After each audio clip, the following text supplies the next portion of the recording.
जिला आईन सेवा प्राधिकरण तरफ सचेतनता कार्यक्रम।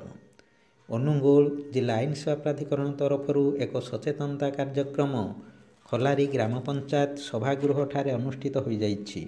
जिला आईन सेवा प्राधिकरण सदस्य सचिव श्रीजुक्त कमलाकांत नायकों सभापतित्व अनुष्ठित एही सचेतनता कार्यक्रम अतिथि भावे सरकारी वकील परमानंद मिश्र, डीएसपी योगेश सिद्धि बेहेरा, सरपंच सस्मिता गणनायक, पारालीगाल स्वेच्छासेवी समाजसेवी डाक्तर सत्यनारायण सिंह सामंत, प्राधिकरण सदस्य आईनजीवी दिलीप बाबू प्रमुख जोगदे एपरि एक आईन सचेतनता शिविरर आवश्यकता उपरे निजस्व वक्तव्य प्रदान करथिले। प्रारंभ में जिला आईन सेवा प्राधिकरण सदस्य सचिव श्रीजुक्त कमलाकांत नायक मान्यवर उच्चतम न्यायालय द्वारा प्रदत्त विभिन्न राय को मामला सहित संपृक्त थिबा व्यक्ति चाहिए किपरि आंचलिक भाषा रे रायर नकल पाइपारिबे से संपर्क में सविशेष सूचना प्रदान करथिले।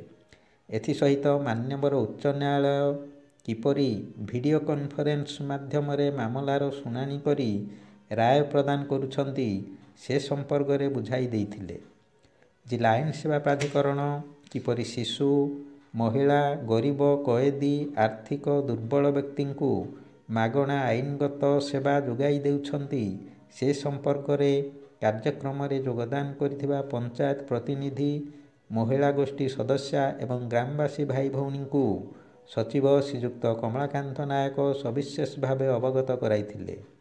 अन्यतम अतिथि सरकारी वकील परमानंद मिश्र किपरि पारालीगाल स्वेच्छासेवी द्वारा जिला आईन सेवा प्राधिकरण जनसाधारण को विभिन्न आईनगत सहायता प्रदान करी न्याय देउछंती से संपर्क में मत देथिले।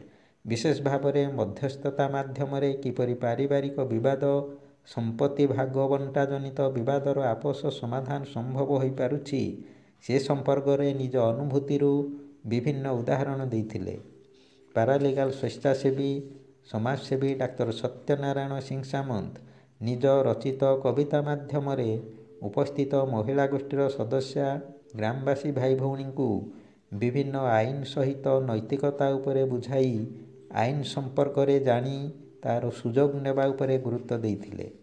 पारालीगाल स्वेच्छासेवी दीपिका महापात्र सचेतनता कार्यक्रम में प्रदर्शित बैनर को ओडिया रे लेखागले समस्तंको बोधगम्य हेबा सहज हेबो बोली मत देवा सहित ओडिशार पूर्वतन मुख्यमंत्री नवकृष्ण चौधरी 1954 मसीहारे ओडिया भाषा को प्रति क्षेत्र में प्राधान्य देवा पाई भाषा आईन आनिथिले बोली प्रकाश करिबा सहित वर्तमान सरकार गुरुत्व देउथबा मध्यस्थता माध्यम विवादर समाधान गांधीजी ग्राम स्वराज्यर एक अंश बोली मत देथिले।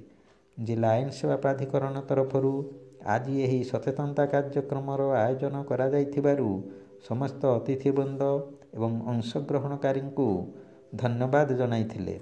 अनुगुल अजय भाई रिपोर्ट अष्टकिला न्यूज।